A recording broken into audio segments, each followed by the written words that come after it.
আসসালামু আলাইকুম বন্ধুরা, আশা করি সবাই ভালো আছেন। আজকের ভিডিওতে আমি আপনাদের শেখাবো কিভাবে আপনাদের পিক্সেলল্যাব অ্যাপসের পিএলপি ফাইল নট শোয়িং সমস্যাটির সমাধান করবেন। এর জন্য আপনারা আমাদের সম্পূর্ণ ভিডিওটি দেখতে থাকুন না টেনে, আর যদি টেনে টেনে দেখেন তাহলে আপনাদের বুঝতে অসুবিধা হবে।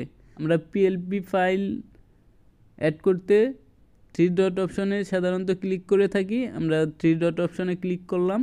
এখন ওপেন পিএলপি ফাইল, দেখেন এখানে একটাও শো হচ্ছে না। আমাদের পিএলপি ফাইল অনেকগুলো অ্যাড করা ছিল, সেগুলো শো হচ্ছে না এবং অ্যাড করতে গেলেও অ্যাড হচ্ছে না। আমাদের পিএলপি ফাইল আছে, আমরা ফোল্ডারে যাব। ইএল ফোল্ডারে আমরা পিএলপি ফাইল রেখেছিলাম, এখানে কোনো পিএলপি ফাইল শো হচ্ছে না। এটি করার জন্য আপনারা প্রথমে আপনাদের পিক্সেলল্যাব অ্যাপসটি আনইনস্টল করে দিবেন।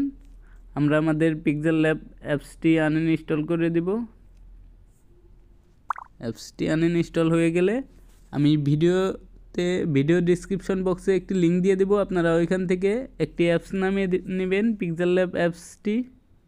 এখানে ডাউনলোড বাটন দেখতে পাচ্ছেন, এটাই ক্লিক করে দিবেন। আর যারা এখনও আমাদের চ্যানেলটি সাবস্ক্রাইব করেননি, অবশ্যই চ্যানেলটি সাবস্ক্রাইব করে পাশের বেল আইকনটিকে অন করে দিবেন পরবর্তী ভিডিও সবার আগে দেখার জন্য। টুনে ক্লিক করে দেব। অ্যাপসটি 28 MB এটি ডাউনলোড হয়ে গেলে আমরা এটা ইনস্টল করে নিব। অ্যাপসটি আমরা ইনস্টল করব।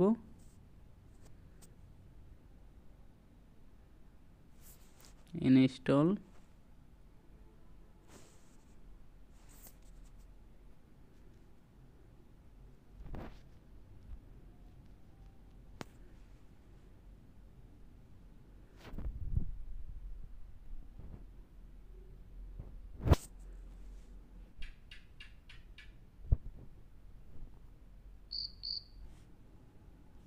অ্যাপসটি ইনস্টল করার পর এরপর আপনারা থ্রি ডট অপশনে যাবেন। আপনারা যেভাবে পিএলপি ফাইল অ্যাড করছেন আপনারা সেইভাবে অ্যাড করে নেবেন। আমাদের একটি পিএলপি ফাইল আছে ইলেকশন ফোল্ডারে, এটাই ক্লিক করব। এরপর পিএলপি ফাইল দেখতে পাচ্ছেন, এটাই ক্লিক করে অ্যাড করে দেব। ওপেন অ্যান্ড অ্যাড, এটাই ক্লিক করে দেবেন, তাহলে এটি ওপেন হয়ে যাবে।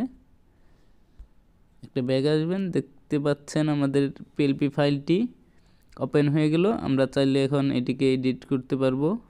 সম্পূর্ণ ভিডিওটি দেখার জন্য সবাইকে ধন্যবাদ। আশা করি চ্যানেলটি সাবস্ক্রাইব করে পাশের বেল আইকনটিকে অন করে দিয়েছেন পরবর্তী ভিডিও সবার আগে দেখার জন্য।